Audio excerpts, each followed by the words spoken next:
बिस्मिल्लाहिर्रहमानिर्रहीम अस्सलामु अलैकुम वरहमतुल्लाहि वबरकातुहू। नाज़रीन, क्या आपको याद है कि इंसाफ को लॉन्च किया गया था इमरान खान को काउंटर करने के लिए। इमरान खान का बयानिया इतना स्ट्रांग है कि कुछ समझ नहीं आ रही कैसे काउंटर किया जाए। इंसाफ को लॉन्च किया गया और लॉन्च होने के चंद घंटे बाद ये ठुस कर गए थे। एक दो जगह इन्होंने तकरीरें की भी, लेकिन उसके बाद इन्होंने हाथ जोड़े और ये गायब हो गए मंजर से।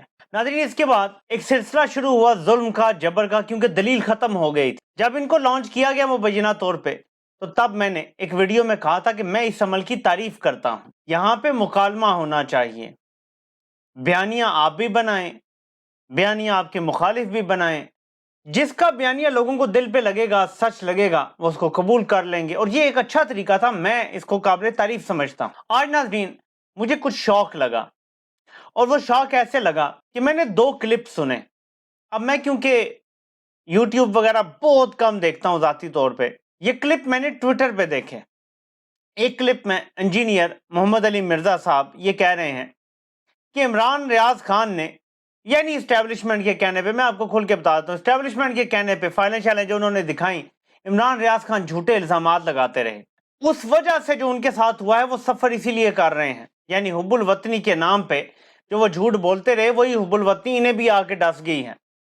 यानी ये कहने की कोशिश की, और ये मुझे नहीं पता कि ये नया क्लिप है या पुराना क्लिप है, लेकिन मैं आपको पॉइंट कुछ और समझाने जा रहा हूँ। यहां तक भी कहा कि इमरान रियाज मेरे स्टूडेंट हैं, लेकिन ये उनके साथ वही हुआ है जो वो डिजर्व करते हैं। यानी मैं आपको सिंपल अल्फाज में बता रहा हूँ। फिर एक और क्लिप मेरे सामने आया, मेरी जहां तक जाती राय है वो शायद 6-7 माह पुराना क्लिप है, इमरान खान की गिरफ्तारी से शायद पहले का क्लिप है, और उसमें मौसूफ फरमाते हैं कि इमरान खान एक नाकाम इंसान है। इमरान खान खुद को फरिश्ता कहते थे, पता नहीं किस किस तरह से तारीफें कर दी जी। इमरान खान ये दावा करते थे, वो दावा करते थे। तो हम उनका तो मुकाबला नहीं करेंगे नवाज शरीफ से, जरदारी से। हम उनको उनके दावों पे परखेंगे, और वो नाकाम इंसान है। मेरे लिए ये दो चीजें शॉकिंग थी। कुछ लोगों ने ये कहना शुरू किया कि शायद इंजीनियर मोहम्मद अली मिर्जा अब मेजर मोहम्मद अली मिर्जा हो गए हैं, लेकिन मैं कम अज कम इस पे एतबार नहीं कर सकता। मैं आपको उसकी वजह भी बताता हूँ और आगे तफसील भी बताता हूँ कि यह सूरत हाल क्या हो सकती है। आजकल का इतना फितने का दौर है कि वैसे तो किसी पे एतबार नहीं है, किसी पे भरोसा नहीं किया जा सकता, लेकिन मैं ये तो अंडरस्टैंड कर सकता हूँ, और मेरे ख्याल में कहीं ना कहीं डीप डाउन ये बात है भी, कि मोहतरम पटवारी तो हो सकते हैं, लेकिन मेरा नहीं ख्याल कि ताकतवर हलकों की किसी धौंस धमकी, किसी वीडियो की धमकी, या पैसे के लालच, किसी ओहदे के लालच में कोई ऐसा काम करेंगे। कम अज कम मैं ऐसा नहीं समझता। हाँ, कोई इंसान दिमागी तौर पे पटवारी जरूर हो सकता है, और सियासी सोच उसकी इस तरफ हो सकती है। ये मैं आप लोगों को इसलिए बता रहा हूं कि बहुत ज्यादा लान तान हो रही है। मैं इस पे सिर्फ शॉर्ट सी बात करूंगा इंजीनियर साहब को मुखातिब करके। जिस तरह आप फकियां देते हैं ना, बाबों का नाम लेकर के, मैंने पक्की दे दी, फिरके को मैंने पक्की दे दी, तो ये आपकी फील्ड है पक्कियां देना। जितना आपका इल्म है उसके मुताबिक आप बात कर सकते हैं, लेकिन मैं सिर्फ आपको इतनी वार्निंग देना चाहता हूं कि सियासत में आपका नॉलेज सिफर है, सिफर। तो अगर आप यहीं पे रुक जाएं तो मेरे ख्याल में बेहतर है, वरना फिर सियासत के मामले में हमें आपको फक्कियां देनी पड़ेंगी, और मेरा ख्याल में ये बात पे ठीक नहीं होगी। आपकी जो फील्ड है आप उसमें रहें तो बेहतर है। कौम इस वक्त बड़ी दुखी है, कौम के सीनों में खंजर चबो के ना घुमाए जा रहे हैं। आप उसको मजीद ट्विस्ट ना करें। इस टाइम अगर जालिमों के खिलाफ बोल नहीं सकते ना, तो मजलूमों को तकलीफ ना दें मजीद। बस इतनी बात कहना चाहूंगा। आपने इन बयानात से मजलूमों को तकलीफ दी है, जालिम के हाथ मजबूत किए हैं, और इस बारे में मुझे आपको दीन का हुक्म बताने की बिल्कुल जरूरत नहीं है, जो आपको यकीनन पता है कि जालिम और मजलूम के हवाले से कुरान क्या कहता है। मोमिनों के दो ग्रोह जब आपस में लड़ जाएं, तो क्या कहा गया है कि जो ज्यादती कर रहा है उसके साथ लड़ो, तब तक लड़ो जब तक कि वो ज्यादती से बाज ना आ जाए, और जब बाज आ जाए तो दोनों ग्रोहों में सुलह करवा दो। आपने सिर्फ इस आयत के ऊपर खुद को परखना है कि मोमिनों के ग्रोह आपस में दस्तों गिरबां हैं, जिसमें एक मजलूम है और एक मारी जा रहा है। आपने जालिम का हाथ रोकने के लिए अब तक क्या किया है, यह आपने खुद से सवाल जरूर करना है। मैं यहीं पे बात खत्म करूंगा।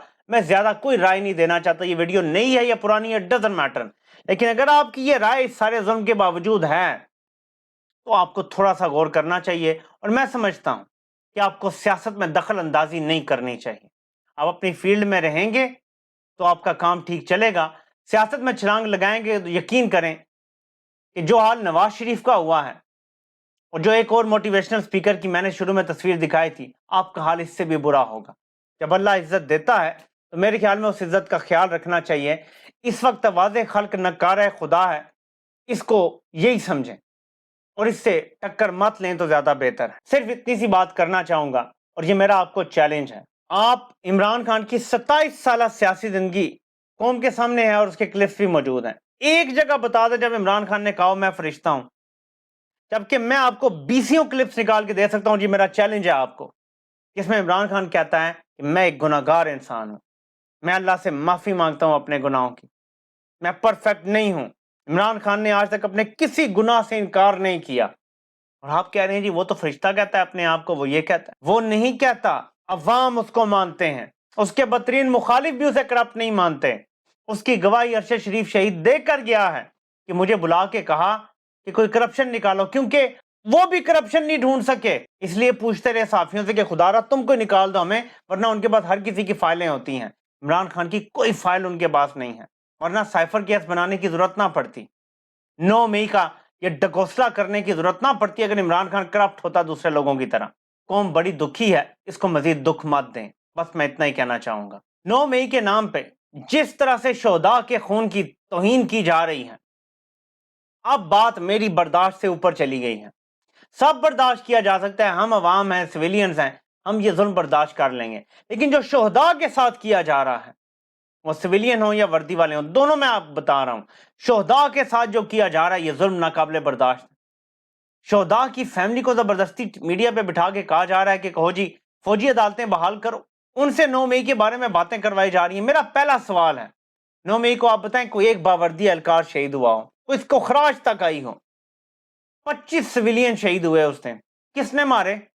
इंसान थे या नहीं? जानवर भी होते तो अकाउंटेबिलिटी होनी चाहिए थी। शोहदा की तो इन कैसे हो गई भाई 9 मई को? जलाओ गिराओ के केसेस हैं, जितनी जलाओ गिराओ की सजा होती है, 2 जिन्होंने किया है, फिर फौजी अदालतें तो काम कर रही हैं। असल में तो सिर्फ सुप्रीम कोर्ट ने फैसला दिया है कि सिविलियंस का ट्रायल नहीं होगा फौजी अदालतों में। फौजी अदालतें मौजूद हैं। ये क्या बयानिया बनाने की कोशिश की आपने अपील के मामले से पहले? बस कर दें, शोहदा के खून की तजलील बस कर दें, ये तौहीन अवाम बर्दाश्त नहीं कर सकती मजीद। हम तो ये नगमे सुन के बड़े हुए हैं कि शहीद की जो मौत है वो कौम की हयात है, लहू जो है शहीद का वो कौम की ज़कात है। इस पाकीज़ा खून को आप अपनी गलीज़ सियासत के लिए इस्तेमाल कर रहे हैं। पीपल्स पार्टी को आपने पीछे छोड़ दिया है खून इस्तेमाल करने में। कुछ शर्म कर लें, कुछ हया कर लें थोड़ी सी, अब बस कर दें। अब ये वो सनम जावेद को आज 5वीं या 6ठी बार अदालत ने रिहा किया, फिर पुलिस आगे उसे ले गई। उनके वकला से कह रही है पुलिस कि जी प्रेस कॉन्फ्रेंस कराएं, हमारी भी जान छुड़वाएं, अपनी भी छुड़वाएं और घर जाएं। आगे से सनम जावेद कहती हैं जी मैंने नहीं करनी प्रेस कॉन्फ्रेंस, जितने मर्जी करने हैं केस मुझ पे कर लो। इलेक्शन में खड़ी हो गई ना, नवाज शरीफ का बाप भी नहीं हरा सकता उसे। ये औकात है आपकी। सुबह सर्वे इंशाल्लाह डालूंगा जो मैंने रखा हुआ है, पता चलेगा आपको कि इस टाइम पाकिस्तान में एक बंदे के अलावा जो दूसरा सबसे ज्यादा काबिल नफरत शख्स है ना, वो नवाज शरीफ है। वो एक बंदा कौन है वो तो मैंने आपको बता दिया है, वो शहीदों के खून का सौदा कर रहा है, शहीदों के खून का इस्तेमाल कर रहा है, शहीदों के नाम पे कौम को तकसीम कर रहा है। मीडिया चैनल के अंदर जो इंतखाब हुआ है 12 बजे तक कोई नतीजा नहीं, और ये बिल्कुल ट्रेलर समझ लें आप आम इंतखाबात का। 8 फरवरी को भी यही होना है। अजीन आपके लिए सिंपल काम है, वोट डाल के घरों को मत भाग जाइएगा। इलेक्शन फरवरी में हो रहे हैं, ये तकरीबन मुल्क के 70 to 75% इलाके में ऐसा मौसम होगा जब बाहर आने वाली होती है। एक्सट्रीम ठंड नहीं होगी, एक्सट्रीम गर्मी भी नहीं होगी, प्लेजेंट मौसम होगा, और दिन के टाइम अगर धूप भी हुई एक सुकून का मौसम होगा। वोट डाल के घरों को मत भागिएगा, अपने वोट की हिफाजत कीजिएगा। रात 12 बजे 2 बजे 4 बज जाए, आपने नतीजा लिए बगैर नहीं जाना। हर पोलिंग स्टेशन जहां आपने डाला है ना वहीं पे खड़े हो जाएं। जितने नौजवान जितने तगड़े लोग वहां खड़े होंगे ना, उतना इनके लिए नामुमकिन हो जाएगा धांधली करना। आपने अपनी आजादी छीननी है, ये वोट नहीं है, ये आपकी आजादी की कुंजी है।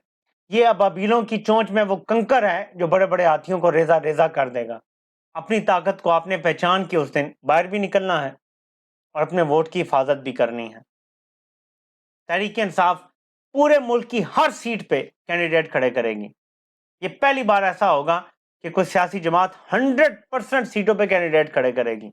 اس کے بعد باقی کام عمران خان کا نہیں بلکہ عوام کا رہ جائے گا. وہ اپنے حصے کا کام کر چکا ہے, اب وہ جیل میں ہے, اب باقی کام عوام کا ہے. کیا وہ اپنی آزادی کو اہمیت دیتے ہیں؟ کیا وہ خودداری کو اہمیت دیتے ہیں؟ کیا قومی غیرت کو وہ اہمیت دیتے ہیں؟ کیا ماں بہنوں کی جو عزتیں اچھالی گئی ہیں ان کو وہ حیثیت دیتے ہیں؟ کیا ارشد شریف کی شہادت کا بدلہ وہ لینا چاہتے ہیں؟ کیا ذلِ شاہ کو جس طرح بے دردی سے مار کے سڑک کے کونے میں پھینک دیا گیا, کیا قوم اس کا بدلہ لے گی؟ کیا معظم جس کو گولی لگ گئی عمران خان کے شوٹر کو پکڑنے کی کوشش میں, کیا قوم اس کا بدلہ لے گی؟ قوم کے لیڈر عمران خان کو گولیاں ماری گئیں, پھر اس کے بعد جوڈیشل کمپلیکس میں قتل کرنے کی کوشش کی گئی, پھر گربان سے پکڑ کے گھسیٹا گیا, کیا قوم اس کا بدلہ لے گی؟ یہ سب 8 فروری کو آپ کو پتہ چل جائے گا. آپ سے انشاءاللہ پھر ملاقات ہوتی ہے. اللہ پاک آپ سب کا حامی و ناصر ہو. آپ سب کے سننے کا بہت بہت شکریہ.